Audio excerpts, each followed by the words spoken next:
La Terra té una superfície de més de 500 milions de quilòmetres quadrats i hi ha gent que està disposada a explorar-ne els màxims possibles, ja sigui per conèixer altres cultures, per participar en projectes solidaris, per aprendre idiomes o pel simple plaer d'agafar una maleta i desconnectar.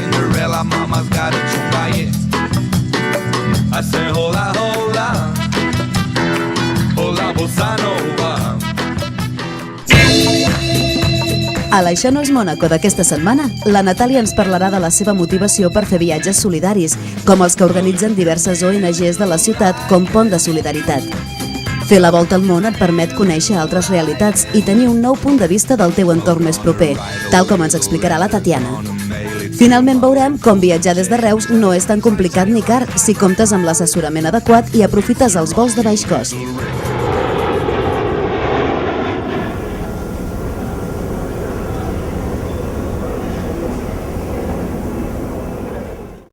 A veure, acostumo a viatjar o a fer un viatge llarg o important, un cop l'any. Per ara fa 3 o 4 anys que ho he pogut fer, perquè econòmicament també suposa un esforç. I a banda, si sempre es pot fer alguna sortida de cap de setmana a nivell d'Europa o perquè tens un amic que ha estat aquí o allà, també, saps, si s'escau, algun viatget curtet, tot el que sigui moure's i conèixer sempre és interessant. El primer viatge llarg que vaig fer va ser a l'Equador. Tenia clar que volia que fos mitjançant ONG i l'altra banda tenia clar també que fos Amèrica Llatina.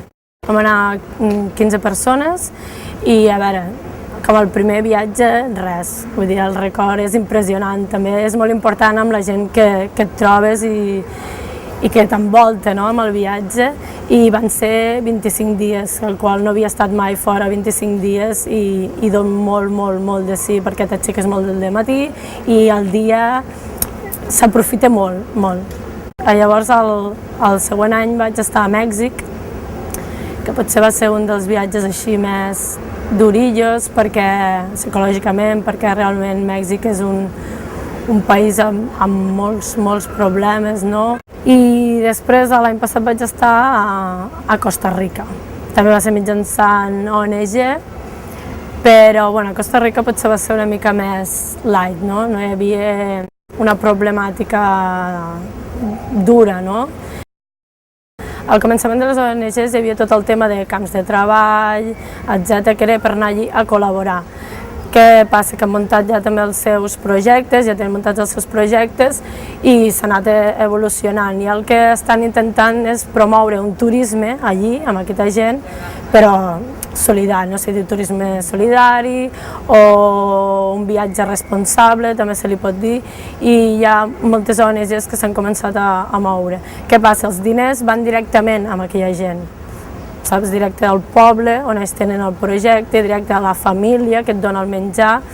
Aquells diners que tu poses va per tota la comunitat. Aquest tipus de viatges està molt bé perquè coneixes a la gent real del país, que segurament no segur, t'han deixat al seu llit perquè tu puguis dormir i llavors, clar, és a dir, t'aixeques i el primer que veus és la família, és la teva família, aquells dies és la teva família. I llavors, clar, tot el que passa, totes les converses, tot el que amb ells se'ls pot passar pel cap de curiositats, te les pregunten i llavors tot el que tu també tens curiositat els hi preguntes amb ells i llavors pot haver-hi hores de conversa i de xerrades. Aquest any, per altres projectes, estudis, etc., temes econòmics i això, és a dir, em vaig estar intentant replantejar que potser no podia viatjar, no? Jo mateixa m'estava intentant mentalitzant que potser no podria fer un viatge, el viatge que feia anys que estava realitzant, i no sé, és com una pressió aquí al cor, una cosa que no sé, és un sentiment que tinc, saps? I al final ho he pogut solucionar. I aquest any Àfrica Negra, que tinc moltes ganes perquè és un dels altres continents que m'agrada molt i que mirarem a veure què passa per allà baix. A veure, cada país és diferent i a l'hora d'emportar la roba, clar, penses que t'ho emportaries tot perquè creus que sempre ha d'haver-hi alguna que et farà falta, però quan vas amb motxilla has de posar lo bàsic. Lo bàsic vol dir 3 o 4 pantalons i 3 o 4 samarretes, i a partir d'aquí, si necessites rentar, doncs renta roba, és el millor, si no aniria supercarregat. Sempre abans d'iniciar un viatge hi ha els nervis, els preparatius, si t'has descuidat alguna cosa, si no, a l'hora d'agafar l'avió, que no hi hagin retards, els horaris, i també és el que et trobaràs a l'arribar allà, no? És més això, no? És el punt aquest, un cop has agafat l'avió i tot, les ganes d'arribar per veure què et trobaràs, quin món te trobaràs, com és la gent, com és el paisatge, i a partir d'aquí saps que ja comença la teva aventura. A veure, aquest viatge espero moltes coses, perquè crec que el fet de canviar de continent i el fet que la cultura serà molt, molt diferent, no? Ara ja he fet un tastet amb Amèrica Llatina i ja saps més o menys, no?, com pot anar, però clar, ara és com tot nou, ara sí que serà tot nou, no? I l'altra barrera és l'idioma, no?, que és una cosa que a mi també, bueno, per mi és una gran barrera, però bueno, jo em moc igual.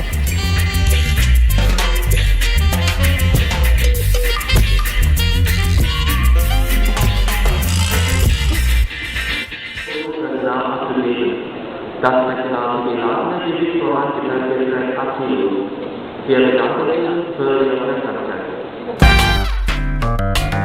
A Reus existeixen diverses ONGs que organitzen viatges responsables com els que fa la Natàlia, a banda dels promoguts per les administracions públiques.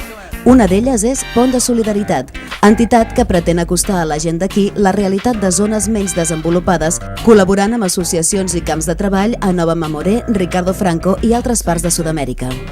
La gent, quan s'assabenta que fem un camp de treball, nosaltres ho anunciem, llavors venen aquí a l'ONG. Nosaltres el que sí que demanem és que participin a un mini curset, diríem, de formació, en el qual nosaltres els informem en el lloc on aniran, què es trobaran, què és el que, per exemple, menjaran, com hauran de viure, quina és la mentalitat de la gent d'allà, llavors també com esperen la gent d'allà que ells actuïn, perquè això també és important, no? Diferent cultura, diferent mentalitat, llavors hi ha coses que aquí són molt normals, però que per la gent d'on anem queden una mica sorpresos segons com nosaltres actuem. I per altra banda també intentem mentalitzar la gent d'allà per tal de que pensin que el més important de les persones que hi van no és tant fer un treball concret, que normalment el podrien fer ells mateixos, sinó conèixer-los, conèixer la seva cultura, la seva manera de treballar, la seva manera de pensar, la seva manera d'actuar, la seva manera de viure, totes aquestes realitats d'allà. Jo crec que això és el més important per la gent que va d'aquí als camps de treball, més que no pas el que puguin fer una escola, el que puguin ajudar a plantar, el que puguin fer un pou, el que sigui, no? Pont de Solidaritat ajuda a aquestes comunitats en àrees com l'educació d'infants, salut, dietètica i agricultura en forma de camps de treball. Ara nosaltres estem preparant un que serà doble, que tindrà una part pels agricultors i una part en poble indígena. O sigui, anirem a una àrea indígena i allí els ajudarem a muntar, a crear un lloc, un espai on poder-se reunir i també un espai on poder guardar el material que ells tenen d'agricultura i un altre espai on poder fer artesanat o bé fusteria, coses pràctiques per ells. Quem vem, vem, just today, só pra ficar.